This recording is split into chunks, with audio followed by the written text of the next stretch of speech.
Hi there, my name is Monica and welcome to Blooming Feminine Academy. Today I have this new guy here and hopefully the sound quality will be much better.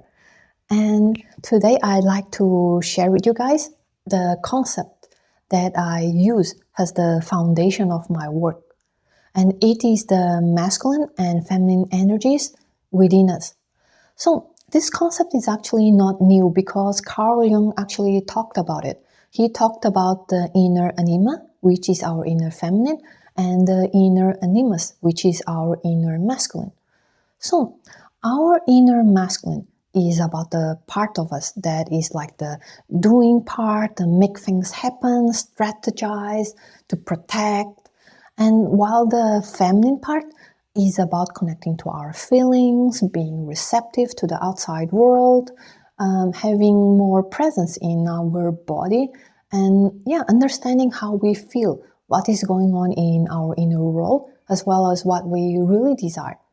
And these concepts are so life-changing. And I actually learned about this like 4 or 5 years ago. And when I learned it back then, it wasn't really very popular yet. And nowadays it's really popular. You hear about it everywhere, especially when it comes to relationship advices on the internet.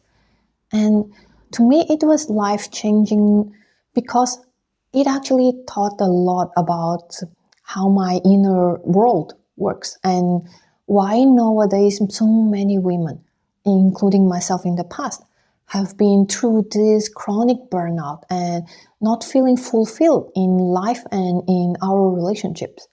So years ago, when I was in my marriage, that was a 14 years relationship and 7 years marriage. I was back then. I was married. I have a kid, and I have this stable IT career. So everything in life was like already settled, and it was like going fine on the paper, but something wasn't really working, especially in my marriage. And back then I was always in this actually masculine energy, that I was the one taking initiatives, I was the one doing things, making things happen. And while this worked well for my IT career, to actually be so focused and be so self-led, while my career was like going so well, my marriage, as I bring this same energy into my marriage and relationships, it was actually not going so well. So I always felt that something was missing. I always felt that I was the one always being frustrated, trying to make things happen, trying to fix things, but things are never really fixed. And then my ex-husband would be more and more passive, and then I'll get more frustrated, and I'll get more pushy, and he gets more passive. Well, you get the picture, like this loop, right? So after the divorce, and actually we tried a lot to make things work back then, because I always believed that love was enough so that we would stick together for better or worse and make things work. But back then we had 2 marriage counselors and things still didn't work. And it was when I realized that our relationship was just getting worse and worse, and we would be just in this perpetual resentment that would ultimately destroy the marriage. That's when we decided to divorce. And it was only after the divorce, as I met someone and I actually dove deeper into the personal development and spirituality world, that I came across this concept that someone talked to me, that I was dating back then. He showed me about the masculine and feminine energies. And at that time, because the concepts were not really familiar, not really popular, so I didn't have much reference to learn from actually. So many things I had to, like blindly learn, like basically, oh, this. And I learned a lot by myself first before I finally found teachers that I came to resonate with that teach the feminine energy. So when I learned about this and I began to tap more and more, learn how to reconnect with my heart.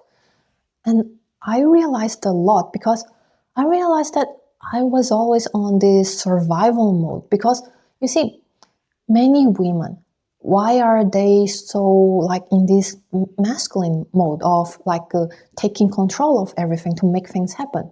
It's because are uh, many of us grew up learning that we can only depend on ourselves, that if we want something, then we have to make it happen by ourselves. And while in a healthy way, it can help us achieve many things in life. But in an unhealthy way, when we try to control things, when we cannot trust the other person to do things, when we don't know how to communicate what we really desire and what we really yearn for, because we don't even often know how to connect to what we really desire, what we really want inside. So imagine so many women, we often feel upset about things in the relationships. And we wouldn't even understand that deep down, what we really, really desire. We just think that, oh, he's not doing this, he's not taking me on dates, he's not taking care of the house chores as well, whatever. And we feel upset, but we wouldn't even understand why. And without understanding, a deeper understanding of what's going on inside of us, we also wouldn't know how to talk about things in a way that we can really inspire the other person to connect with us, to be attuned to how we feel, and to solve things together.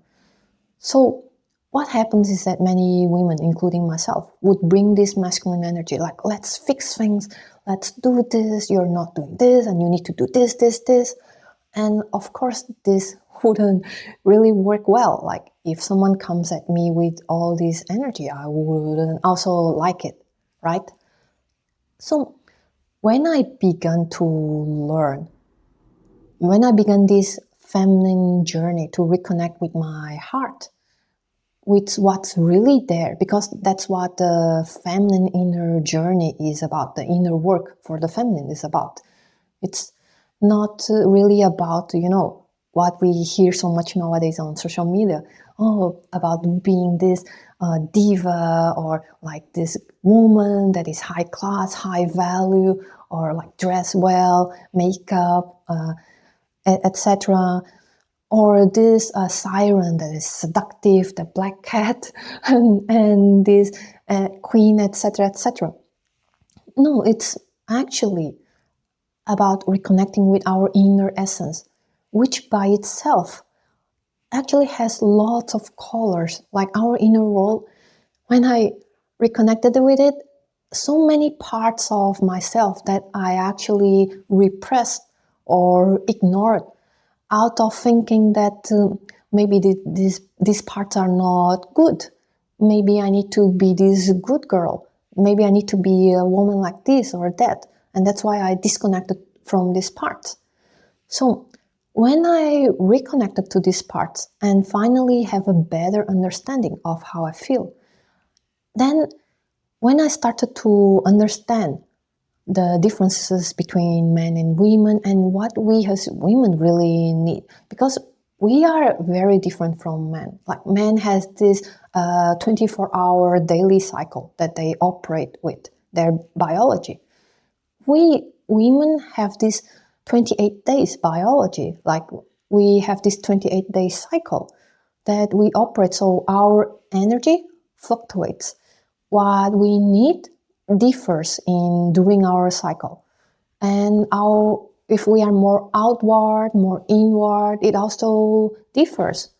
So when we begin to have a better understanding of what we need and what each the masculine and the feminine actually needs in life and in relationships, then we can understand better usually, like, oh, what do my husband, what do my boyfriend actually needs, and what actually the ways to communicate with each other would work better. Like, for example, if my partner were to understand my feminine nature better, maybe he would understand why I might react or respond in certain things that he does or says. And then he might adjust, like, oh, maybe if I communicate with her on this way would work better. Because, for example, men, the masculine, usually when you present them something, a problem, like when you go there and vent something to them, their first reaction would be to, okay, let's fix the problem. And the problem is that they might not even listen fully yet. And that's actually often what the feminine needs, for the other person to listen to them and to feel that, okay, oh, he understands where I come from and how I really feel. Then the feminine would be receptive to the suggestions of fixing the situation. But the masculine, usually they are like action oriented, so they just jump into, okay, you can do this, and etc. Have you tried this and this? So you see, then of course the communication clashes often. But when we understand the differences between the masculine and the feminine and what each other needs and what works better with each other, then we navigate better in the problems that happens in the relationships. And many conflicts, they actually are not conflicts anymore. So learning about our feminine essence also has a huge impact on how we live life as well.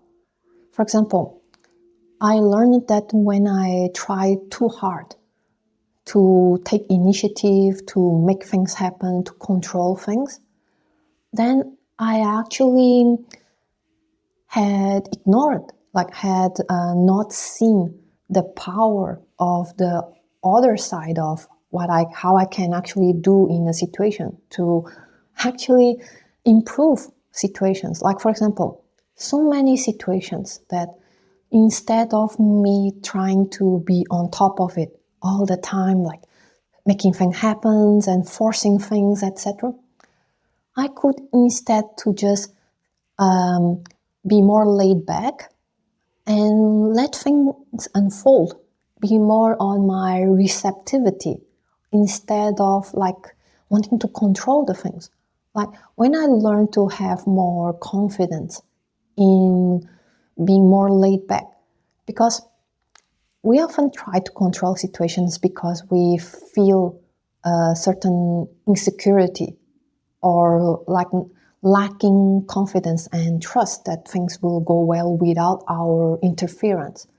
So being the feminine, it's not actually passive. It's actually understanding when waiting, when allowing things to unfold and letting things flow, and how to do so can actually improve the situation much more.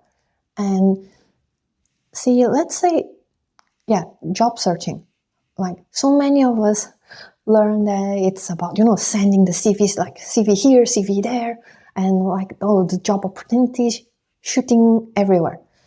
But this can actually be very draining. And then when we do so, we actually don't have much leverage on negotiations because we are the one chasing after the recruiters. But when when we know how to turn things around, like for example, if you want the recruiters, the opportunities to come after you, you have to make yourself attractive, appealing to them. And how you do so? During the waiting time that you're not chasing after them, for example, you learn to build the skill sets that your professional area really sought after. You see in the market what they really want, what is trendy nowadays. What is it that you can learn that really makes everyone wants you as a professional woman, then you learn that you deposit your energy, you focus on learning, and then you focus on creating your CV in a way that is really highlighting those skill sets. And then you create a LinkedIn profile that really talks to the recruiters. So then instead of you wasting your energy chasing after everyone, every opportunity, you are focusing your energy more efficiently where it can really make a difference. And then it's like automating it. Then the recruiters, when they search for potential candidates, then they will see that they will find your profile on LinkedIn, for example. And by the time that they schedule interviews with you, they already subconsciously put you on a higher position for leverage, that you have more leverage because they are the ones that are chasing you. And this kind of dynamics already sets in their subconscious that you are actually someone worthy of being chased after. So you see, all this is of course, I learned from my IT career as well, in my 15 years of IT career. But it is until I learn about these masculine feminine concepts and learn how to reconnect with my feminine essence, with my power as a woman, as a feminine, then I began to notice all these dynamics and how they might play out in our daily lives. And it's not just about career, it's also about relationships. Like, you see, dating and career building, they are very similar. So the concepts actually overlaps. And when you learn that, you can really change your life for the better.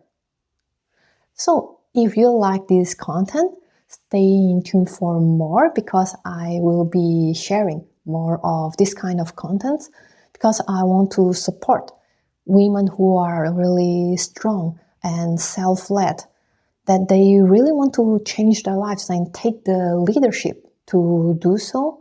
And I want to support women like this to have better careers that often when they hit the ceiling and don't know what to do. So I help women that are in these situations or in the beginning of their career and want to make the most of it. And I also help strong self-led women in their relationships so that they can have a better relationship, that instead of having this roommate passive situation, they get to have romance, they get to have more passion and more connection, more emotional connection in relationships.